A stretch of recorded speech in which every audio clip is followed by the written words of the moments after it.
Today I am celebrating the International Day for Remembrance of the Slave Trade, and I feel somewhat uneasy about that framing, remembrance of the slave trade, because it sounds self-congratulatory. It sounds as though it's a done deal, as though that's something that was of the past, which it clearly is not. Slavery is here today, and I'm not talking about the wage slavery that I see so many people embroiled in. I, in some ways, consider myself to be a slave. I don't have the right to build a house. I'm a slave to the banking system. But that's not what I'm talking about here, because there are people today in this country that played such a role in the abolition of slavery, who are today enslaved, working, forced, against their will, for no money. In the UK, it's just crazy to think that we have modern day slaves alive in the United Kingdom. It's easier somehow to imagine that they're all elsewhere, that it's only in impoverished countries of crazed dictators where we still find slavery fully operating. And it's incredible to think that today, even under the glare of all of the cameras that seem to be everywhere in this world, that slavery can still exist, can still go on. The thumbnail for today's talk, for this celebration, for this remembrance, is black and white, but it's not because this is a black and white thing. It's to symbolize mourning and grieving and the darkness that slavery represents. I was looking for an image and I thought there is no image, just that darkness of what it is to tell another human being, to control another human being in that way, to own someone, and to see that life as under one's control. I cannot even begin to imagine what kind of mindset would be required to do that, to be a slave owner, to be a slave trader. And yes, I want to emphasize the fact that this is not a black and white thing, which it's nowadays so commonly seen as. People have enslaved each other from around the world for a very long time. The Irish were one of the most enslaved people. I believe that the word Slav, as in the Slavic peoples, comes from slave. They have been enslaved for hundreds and thousands of years. White slaves have been just as numerous as black slaves for large portions of our human history. And more's the pity, that is not something to be celebrated.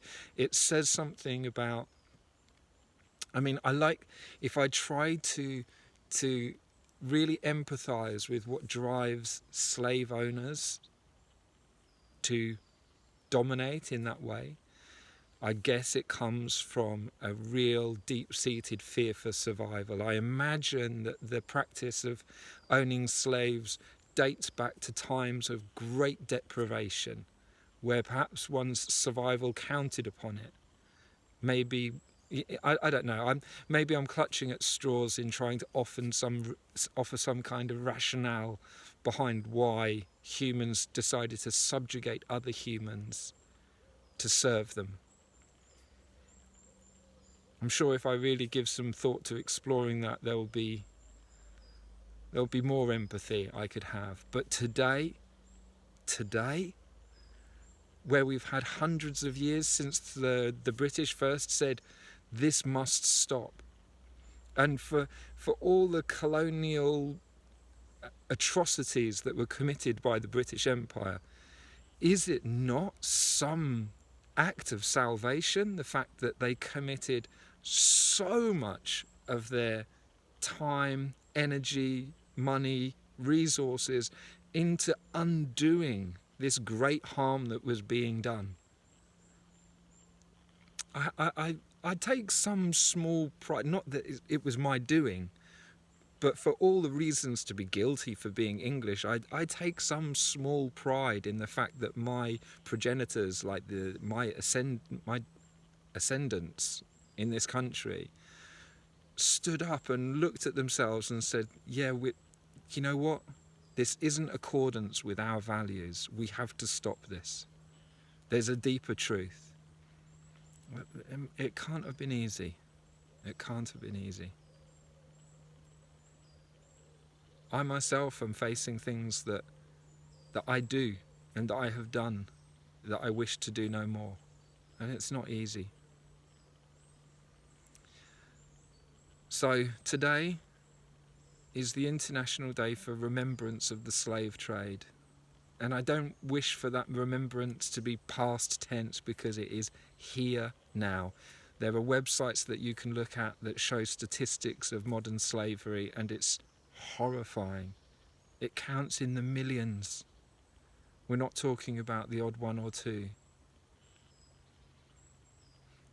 And frankly, I don't know what can even be done about it,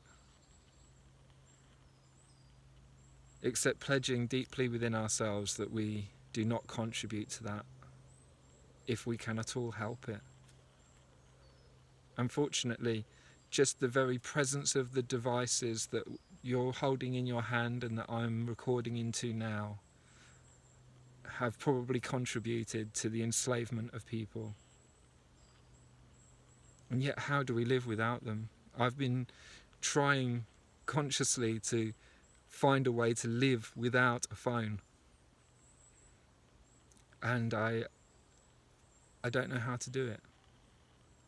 I'm so caught up in this system, as we all are. For the sake of money, for the sake of social connection with families.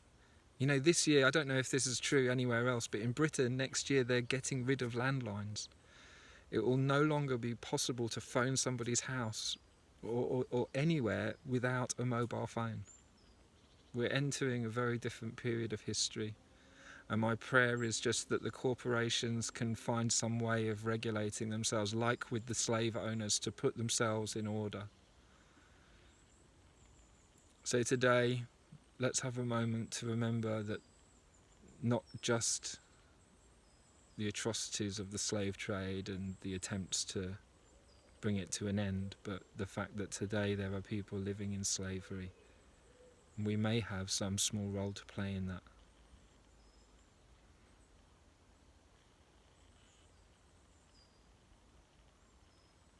And though I doubt that the enslaved will get to hear my voice, my heartfelt thoughts to them